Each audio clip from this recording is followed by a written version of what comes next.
नमस्कार, आप देख रहे हैं द न्यूज पोस्ट। मैं हूं रंजना।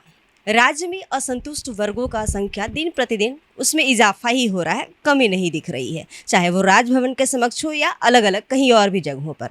इसी कड़ी में मेरे साथ इस वक्त बात करेंगी राज्य के तमाम विश्वविद्यालय में अपना योगदान देने वाली अनुबंध सहायक असिस्टेंट प्रोफेसर हैं। ये सभी महिला असिस्टेंट प्रोफेसर राज्य के सभी विश्वविद्यालय में अपनी सेवा देती हैं, अलग अलग विषय में, अलग अलग संकायों में। मैम, आप लोग जा रही हैं धरने पर, तो वर्गाध्यापन कौन करवाएगा? मैम, हम लोग धरने पर हैं। हमने हर जगह सूचना दे दी है कि हम लोग अनिश्चितकालीन धरने पर हैं। तो अब ये जिम्मेदारी तो कॉलेज की है, वो वर्गाध्यापन कराएंगे।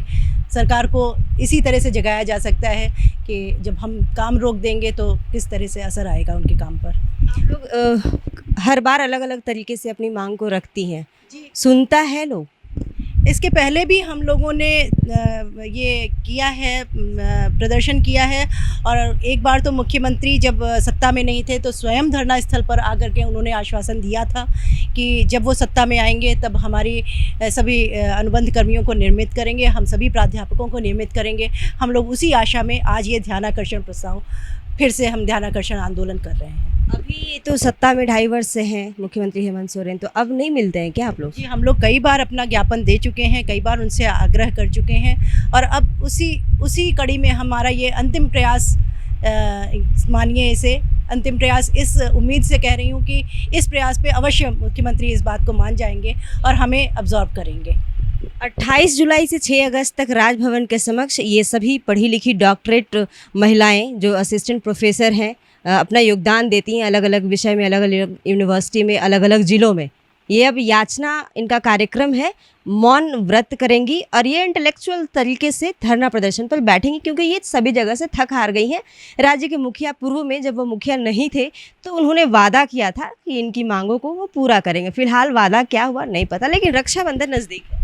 जी, वो हमारे भाई हैं और हम लोग बड़ी उम्मीद से, इसीलिए ये समय हम लोग ने चुना है कि हमारे भाई जिन्होंने पहले हमसे वादा किया है, ये उपहार हम बहनों को अवश्य देंगे। राखी का गिफ्ट चाहिए? बिल्कुल गिफ्ट चाहिए, हम सभी को चाहिए। ये महिलाएं इस कार्यक्रम की अगुवाई कर रही हैं। हम सारी महिला शिक्षिकाएं हैं और हम लोग बहुत त्रस्त हैं, बहुत दुखी हैं। और हम जानते हैं हमारे भाई सक्षम हैं और वो अवश्य हमारी मांगें पूरी करेंगे और हमें रक्षाबंधन का ये उपहार देंगे। क्या क्या मांगे हैं? हमारी मुख्य रूप से 4 मांगें हैं। पहली मांग है कि हमारे ये विश्वविद्यालय स्टैट्यूट निर्माण करके और हम लोगों को विनियमित करें, रेगुलराइज करें। और जब तक हमारा ये प्रक्रिया चल रही है रेगुलराइजेशन की, तब तक हमारी निश्चित मानदेय हमें प्राप्त हो, जो कि यूजीसी ग्रेड पे के अनुसार हो, 7वें वेतनमान के अनुसार। और तीसरी मांग हमारी ये है कि हमारे 12 साथियों को टर्मिनेट किया गया है। कारण जो नियमित अभी बैकलॉग और नियमित नियुक्तियां हुई हैं, उन नियुक्तियों के आलोक में उनको विनियमित किया गया है, जबकि शिक्षकों की संख्या बहुत कम है। उन्हें टर्मिनेट करने का कोई आधार बनता नहीं है और हम चाहते हैं कि उन्हें वापस विनियमित किया जाए, उन्हें फिर से बहाल किया जाए और उनका टर्मिनेशन रद्द हो। और अंतिम महत्वपूर्ण मांग ये है कि जो 2018 की जो नियुक्ति नियमावली है उसे ही बरकरार रखा जाए। नई नियुक्ति नियमावली न्याय संगत नहीं है, उसे रद्द किया जाए। पीएचडी को लेकर भी कुछ है? जी, यही पीएचडी को लेकर के जो नियुक्ति नियमावली बनी है कि ये नैक ग्रेडिंग के अनुसार जो कॉलेजेस को, अब ये छात्रों का तो दोष नहीं है कि वो किसी विश्वविद्यालय में क्यों पढ़ रहे हैं, ये विश्वविद्यालय का दोष है कि उसकी नैक ग्रेडिंग क्यों नहीं हुई। तो इसका खमियाजा छात्रों को क्यों भुगतना पड़े। तो इसलिए ये बहुत ही अन्याय संगत है। इस नैक ग्रेडिंग के अनुसार जो ये नई नियुक्ति नियमावली आई है उसे रद्द होना चाहिए। इस मामले को लेकर राजभवन में आप लोग ज्ञापन? ये अभी जो ध्यानाकर्षण प्रस्ताव है, इसको लेकर के हमने मुख्यमंत्री, राजभवन और वीसी सभी जगह हम लोगों ने ज्ञापन सौंप दिया है। और ये ध्यानाकर्षण प्रस्ताव पर हमें आशा है कि ये सभी लोग उसका संज्ञान लेंगे और इसको, हमारी इन न्याय संगत मांगों को अवश्य स्वीकार करेंगे। मानसून सत्र की शुरुआत होने वाली है, उसके पहले ही ये कार्यक्रम की योजना कैसे बनी? मानसून सत्र की शुरुआत जब हो रही है तो इसका अर्थ है कि सरकार हमारी और हमारे लिए जो उनके मस्तिष्क में कुछ जो हमारे हित के विषय में उन्होंने जो सोचा होगा उसको सदन पर रखेंगे। हम ध्यानाकर्षण प्रस्ताव के तहत ये एक आंदोलन कर रहे हैं, तो अपनी मांगों को उनको याद दिला रहे हैं कि अभी आपके पास अवसर भी है, अभी आप सदन भी चल रहा है, आप हमारी मांगों पर विचार करके सदन में इस पर विचार विमर्श करके इस काम को अवश्य मतलब नियम के अनुसार उसको पूरा कर सकते हैं। मैं डॉक्टर आराधना तिवारी, PPK कॉलेज बुंडू, रांची विश्वविद्यालय। जी, कई महिला सहायक प्रोफेसर हैं। मैम, जानने की कोशिश करेंगे आप किस यूनिवर्सिटी में हैं? हम रांची यूनिवर्सिटी से हैं। Doctor Smita Gupta, geology department, KCB college Bero. हम सभी ने आंदोलन पर जाने का मन ठान लिया? बिल्कुल मैडम, हम नारी शक्ति अगुवाई कर रहे हैं। हमारे साथ पुरुष वर्ग भी हैं जो हमारे साथ हैं, और हम सब मिलकर सरकार से याचना करना चाहते हैं। और ये एक ध्यानाकर्षण कार्यक्रम को रखा गया है जो कि 28 जुलाई से 6 अगस्त तक चलेगा। इसमें हमारी जो मांगे हैं उसको सरकार सुने और मॉनसून सत्र के समय इस मांग को अब उठाया जाए वहाँ पे, और इस पे ठोस विचार कर हमारे जो भी प्रॉब्लम है इसको दूर किया जाए। आप लोग धरना पे चले जाएंगे तो क्लास कौन लेगा और भी सारा कार्य को कैसे पूरा किया जाएगा? ऐसे ही रेशियो कम है। मैम, ये भी ज़रूरी है। जब इतने हम ज़रूरी हैं कि क्लास नहीं हो पा रहा है, हमारे बिना एग्ज़ाम ड्यूटी नहीं हो पा रहा है, तो क्यों नहीं सरकार हमारे बारे में सोच रहे हैं? जब हम वहाँ 15 दिन नहीं रहेंगे, हम अनिश्चितकालीन धरना पर रहेंगे, तब सरकार को भी पता होना चाहिए कि हमारे नहीं रहने के वजह से कितना खामियाजा भुगतना पड़ता है।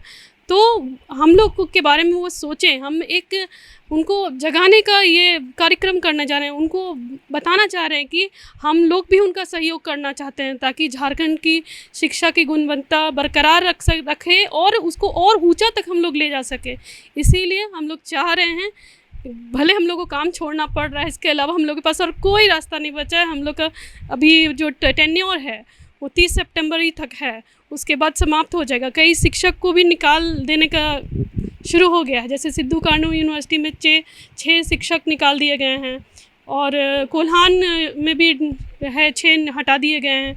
तो इन शिक्षक को दोबारा बहाल किया जाए, ये भी हमारी एक मांग है। और इन शिक्षक को हटाने की भी कोई आवश्यकता नहीं है, क्योंकि काफ़ी टीचर अभी जगह खाली है, उसमें हम लोग को तो रखा जाए। हम लोग को रख भी लेंगे तो भी और पद खाली हैं, और कई सारे 4181 पद तो सैंक्शनड ही नहीं है। अगर टीचर स्टूडेंट अनुपात रेशियो को मेंटेन कर रहा है UGC नियम के अनुसार से, तब ये आपको और टीचर्स चाहिए। इस झारखंड राज्य के विभिन्न विश्वविद्यालय में आपको योगदान देना होगा। तो क्यों ना हमें रेगुलराइज करके और हमें बहाल कर दिया जाए, और हमें एक UGC ग्रेड पे के अनुसार से एक फिक्स सैलरी न मिले। ये जो सहायक असिस्टेंट प्रोफेसर हैं ये बोलते हुए भावुक भी हो रही थी। UGC गाइडलाइंस के मुताबिक राज्य में जो यूनिवर्सिटी है उसमें जितना रेशियो होना चाहिए स्टूडेंट और फैकल्टी का वो नहीं पूरा होता है। और साथ ही बता दें कि इन्होंने जैसी जानकारी दी कि सिद्धू कानू यूनिवर्सिटी में कुछ असिस्टेंट प्रोफेसरों को निकाल भी दिया गया, टर्मिनेट कर दिया गया, उनकी भी रीज्वाइनिंग की मांग यह कर रही हैं। विनोबा भावे विश्वविद्यालय चतरा कॉलेज चतरा में हिंदी विभाग में प्राध्यापक के पद पर मैं कार्यरत हूँ। मैडम, इस राज्य में ही नहीं बल्कि देश में ही बेटी बचाओ बेटी पढ़ाओ का नारा बहुत दिया जाता है, लेकिन ये धरातल पर है सो दिखने को नहीं मिलता है। अब बेटियां जब उच्च शिक्षा प्राप्त कर चुकी हैं, अब बेटियां का विकास कैसे होगा? जब बेटियां जब है सो नौकरी पे आ गई हैं, उनको भी घंटे आधारित रखा गया है। मुश्किल से आप लोग PhD की, क्या क्या सफ़र मुश्किल होता है मैम। जब हम लोग है सो पढ़ाई करते हैं, वही बता रहे हैं ना कि जब बेटी बचाओ बेटी पढ़ाओ का नारा तो खूब दिया जाता है, लेकिन वो धरातल पर है सो नहीं देखने को मिलता है ना। जब बेटियां उच्च शिक्षा प्राप्त करती हैं उसके बाद है सो उनको है सो फिर राज्य का जब सरकार है, हमारे राज्य का जो मुखिया है वो सक्षम है, हम लोग जब उनसे मांग कर रहे हैं वो खुद है सो देने के लिए तैयार नहीं है, और ये विगत 4 सालों से हम लोगों की मांग हो रही है। मैम, रांची विश्वविद्यालय में रामलखन सिंह यादव महाविद्यालय से असिस्टेंट प्रोफेसर जूलॉजी सब्जेक्ट से हूँ। एक चीज़ मैं और रखना चाहूँगी, सारी बातें तो क्लियर हो गई हैं। एक और चीज़ कि हम लोग का जो एक्सटेंशन है वो सितंबर 31 तक का ही है। इसके बाद अगर लोग टर्मिनेट होते हैं तो मैम मैं आपके ज़रिए बताना चाहूँगी कि हमारे ऐसे भी शिक्षक हैं जिनका उम्र सीमा ख़त्म हो चुका है कि वो अब किसी दूसरे नौकरी को वो अप्रोच नहीं कर सकते हैं। तो वैसे टीचर कहाँ जाएंगे? वैसे टीचर जिन्होंने अपना लंबा समय ज्ञान देने में लगा दिया। और भी कई महिला प्रोफेसर हैं, उनसे भी जानेंगे। मैम, कहाँ से हैं, किस मैं रांची विमेंस कॉलेज रांची से हूँ, रांची विश्वविद्यालय। मैं टीआरएल डिपार्टमेंट से हूँ। मेरा नाम कंचन बर्नवाल हुआ। मैं भी कल से धरना प्रदर्शन में शामिल हूँ। तो नौकरी जाने का नौबत है सितंबर तक? ऐसा तो लग रहा है मैम। क्यों पढ़ाएगा कौन? क्यों बहालियाँ आने वाली हैं क्या? नहीं, अभी तो बैकलॉग नियुक्ति तो हो गई है, लेकिन रेगुलर नियुक्ति भी अभी जारी है। और उसमें भी अभी मतलब इतने कम टीचर आ रहे हैं, लेकिन फिर भी एक डर बना हुआ है हम लोगों को कि कहीं होता है आप लोग के ऊपर एक दिन में कितना क्लास लेने का बोझ होता है? हम लोगों का तो एक दिन में, मैं तो मैम अपने डिपार्टमेंट में सिंगल हूँ, तो हमें तो क्लास ज़्यादा मतलब लेना पड़ता है, लेकिन बनाने के लिए हम लोगों को 3 क्लास ही मिलता है या मैक्सिमम 4 क्लास, वो भी पर डे 4 क्लास हम लोग नहीं बना सकते हैं। और मैक्सिमम 60 क्लास भी हम लोग बहुत कम, हमको लगता है साल में हम लोग 1 से 2 या 3 महीने ही 60 क्लास बना पाते हैं।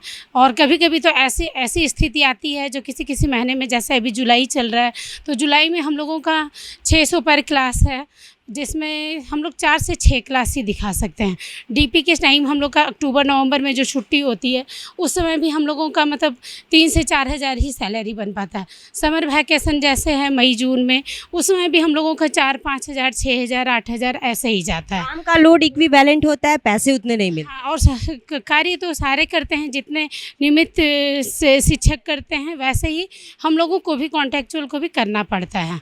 लेकिन मतलब एक हम लोगों धरने पे चली जाएंगी तो विभाग का क्या होगा? कौन पढ़ाएगा? अब ये तो हम लोगों की मजबूरी है कि हम लोगों को जाना पड़ रहा है। और आपकी अपील पे ध्यानाकर्षण किसी का हो? ज़िंदगी तो उम्मीद पे ही टिकी हुई है मैम।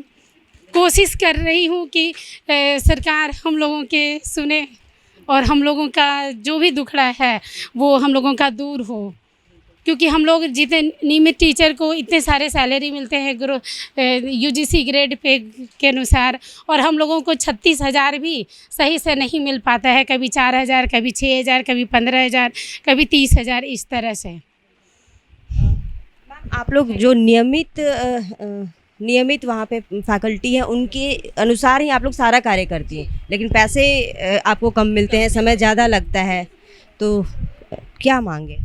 हम लोग हम केसीबी कॉलेज रांची यूनिवर्सिटी में कुड़ुक की टीचर हूँ। और इसमें ऐसा है कि गर्मी छुट्टी इधर जो पड़ा, उसमें भी जैसे मार्क्स फेल हुआ, एग्ज़ाम ड्यूटी हुआ, तो लोग नाम दे देते हैं, तो हम लोग को लाचारवश करना पड़ता है और करते भी हैं। लेकिन दिक्कत ये है कि हम लोग को फिर उस लायक मानदेय नहीं मिलता है। तकलीफ़ तो काफ़ी होती है, आर्थिक दंश झेलना पड़ता है। तो हम लोग यही सरकार से ध्यान आकर्षण करना चाहेंगे कि हमारा जो एक 7th पे के अनुसार फिक्स सैलरी दे दे।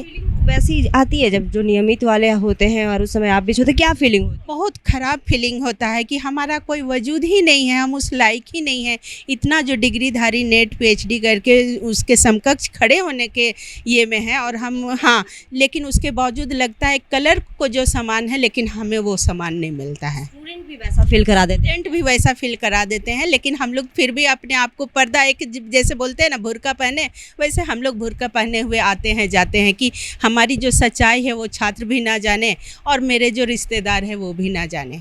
ऐसा रिश्तेदारों का भी? हाँ, क्योंकि अगर सच्चाई जानेंगे तो हमारी तो पोल खुल जाएगी ना। तो आप धरना पे जा रही हैं? हाँ, वो तो देखिए सच्चाई तो छुपेगी नहीं, धारणा पर जा रहे हैं, लोग जानेंगे, लेकिन हमें तो अपने हक के लिए तो लड़ना पड़ रहा है ना। है उम्मीद मैडम, उम्मीद तो है, तभी इतना मैंने जोश और होश। लैंग्वेज कुड़ुक जी, कुड़ुक लैंग्वेज की हूँ। आदिवासी सरकार, आदिवासी सरकार है, आदिवासी राज्यपाल हैं, हाँ, सब है, गर्व की बात है। और हम लोग चाहते हैं कि हमारी बात सुने, हमारी अपनी सरकार है। और कहाँ गई आप अपनी मांगों को लेकर? आप अपने स्तर से बताइए। हम लोग अपनी मांगों को लेके एक शुरू से, जब से यहाँ इस कार्य में मैंने हम लोग घुसे हैं, तब से, इससे पहली बार भी कोरोना के पहले हम लोग यहाँ जो किए थे, महीना दिन लगभग आंदोलन में थे, और काफ़ी उस समय भी मैंने आंदोलन किए, और यहाँ वहाँ राज्यपाल के पास भी ज्ञापन सौंपे, मुख्यमंत्री जी से भी मैंने ज्ञापन दे के समय मांगे। अभी भी समय मांगा गया है, लेकिन समय मिलने का मिला नहीं है। मिला नहीं है। जनप्रतिनिधि के पास जाती है तो क्या वादा करते हैं? वो लोग तो वादा करते हैं, देखिए हो जाएगा, सिर्फ आश्वासन देते हैं, लेकिन आश्वासन से आज तक हम लोग का एक कदम भी आगे नहीं बढ़ पाए हैं। यही एक है हम लोग का, ये बस एक ही पॉइंट पर हम लोग टिके हैं कि जब तक जीपीएससी नियुक्ति की बहाली नहीं होती तब तक आप लोग बरकरार रहेंगे। लेकिन हम लोग इतने लंबे अरसे से काम करने के बावजूद आज अगर निकाले जाएंगे तो हमारी स्थिति क्या रह जाएगी। ये बहुत ही दर्दनाक स्थिति है। महिलाएं सशक्त हैं, स्वावलंबी हैं, पढ़ी लिखी हैं, योग्यता है, पीएचडी का डिग्री करना भी कम वक्त नहीं लेता है। सारी योग्यता होने के बावजूद भी जब ये यूनिवर्सिटी में क्लास लेती हैं तो इन्हें फील करा दिया जाता है, चाहे वो फैकल्टी नियमित वाले हों चाहे वो विद्यार्थी हों। तो यह फीलिंग इन्होंने साझा किया। कई और भी हमारे साथ बात करेंगी सहायक प्राध्यापक लोग। मैम, आप किस यूनिवर्सिटी में और किस विषय की? पहले तो आपका बहुत बहुत आभार प्रेस एंड मीडिया कर्मियों का। मैं doctor Nivedita Munmun PG zoology विभाग से हूँ और मैं ऐसे तो हमारी Ranchi university proper PG departments में हूँ। मैं ऐसे तो बहुत सारी मांगे हैं, हमारी बेसिक 4 मांगे हैं, पर मैं सिर्फ एक मांग पर अपना सरकार का ध्यान आकर्षण करना चाहूँगी। कुछ डेटा है मेरे पास। जैसे हम लोगों का पहला डिमांड है कि रेगुलेशन हेतु स्टैट्यूट का निर्माण किया जाए।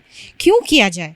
विगत 4.5 साल से हम लोग काम कर रहे हैं कॉन्ट्रैक्चुअल पर, और क्या है कि हमारे पास सैंक्शन पोस्ट टोटल है 4566, जिसमें वैकेंट सैंक्शन पोस्ट जो है वो 3064 हैं। जब रेगुलर की वैकेंसी आई थी, रेगुलर की एडवर्टीजमेंट आई थी 4/18, उसमें हमारे पास टोटल पोस्ट निकले थे 552। बैकलॉग में हमारे पोस्ट निकले थे 566। टोटल जो पोस्ट निकले, टोटल वैकेंट पोस्ट जो हमारे पास थी वो थी 1118। अभी टीआरएल वगैरह कुछ डिपार्टमेंट्स को मिलाकर कुछ और पोस्ट क्रिएट किया गया, जिसमें हमारे पास 1363 पोस्ट प्रक्रियाधीन थे। बट क्या हुआ था कि अभी कुछ एचआरडी से एक्स्ट्रा सैंक्शन पोस्ट भी, अभी जो अनसैंक्शन पोस्ट हैं जिनको सैंक्शन करने की ज़रूरत है, वो है हमारे पास 4181, मतलब 4181 पोस्ट अभी हमारे पास जो है अवेलेबल। तो अगर इतने पोस्ट वैकेंट हैं तो फिर हम जो घंटी आधारित सिर्फ 800 टीचर्स हैं, आप उनको एकोमोडेट क्यों नहीं कर रहे हैं? We are equally qualified as compare to the assistant professor that are appointed in 2008। तो हम लोग जब उतने ही टैलेंटेड हैं, उसी प्रोसेस से आए हैं, उसी चीज़ को फॉलो कर रहे हैं, तो हम लोगों को क्यों नहीं आप एकोमोडेट करते? 2008 के बाद जो बहाली निकली, कब तक आप लोग इंतजार किए? 2008 के बाद जो बहाली निकली वो 2018 में निकली, अराउंड अबाउट 10 ईयर्स। और 2022 में आकर फिर आप नियुक्ति कर रहे हो, दैट मीन्स कि आप 14 ईयर्स का गैप ला रहे हो। 14 ईयर्स में अगर 4 बार भी बहाली होती तो हम सारे टीचर्स आराम से आ जाते, बहुत इजीली प्रोसेस होता। बट क्या हुआ कि 14 साल से जो वैकेंसी रुकी हुई है, तो हम लोग को सरकार तो बैठा दिया। अब हम लोग कहाँ जाएं?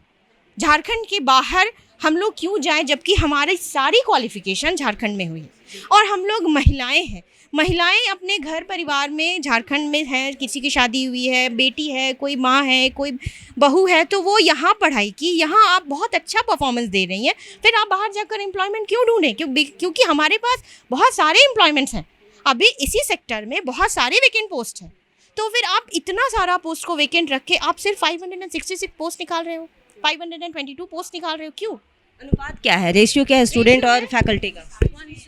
1:60। 1 टीचर। दूसरे स्टेट में क्या है? 25 होना चाहिए, ये यूजीसी का गाइडलाइंस है, यूजीसी गाइडलाइंस से 25 होना चाहिए, 1:25 का रेशियो होना चाहिए।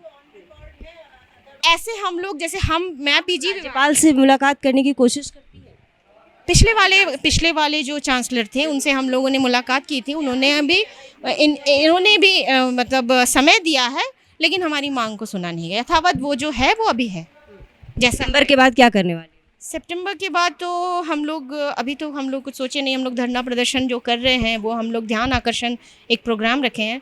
सरकार से अपनी बात को कहना चाहते हैं कि आप हम लोग पर भी थोड़ा ध्यान दीजिए, क्योंकि हम लोग भी उच्च शिक्षित वर्ग से आते हैं, और अगर इस समाज में या हमारे झारखंड में उच्च शिक्षित वर्ग की महिलाएं पढ़ाई छोड़कर, चारदीवारी छोड़कर अगर सड़क पे आ जाए तो ये बहुत दुर्भाग्य की बात है।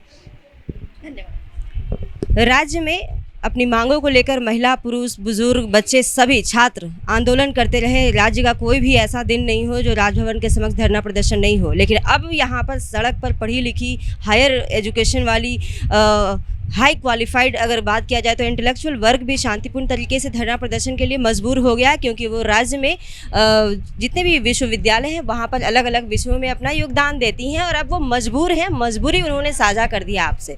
हमारे राज्य की यूनिवर्सिटी की जो गुणवत्ता है, क्वालिटी एजुकेशन की अगर बात कर ले तो क्यों ना छात्र दूसरे राज्य में पढ़ने जाए जब यहाँ पर रेशियो ही यूजीसी गाइडलाइंस के अकॉर्डिंग नहीं है। और अगर खासकर दूसरे राज्यों की बात कर ले तो दूसरे राज्यों में यूजीसी मानक को पूरा किया जाता है, लेकिन झारखंड में नहीं है। फिर भी ये सभी जो अनियमित सहायक प्रोफेसर हैं जो अपना योगदान देती हैं, ये मजबूर है, ये ध्यानाकर्षण कार्यक्रम में जा रही हैं।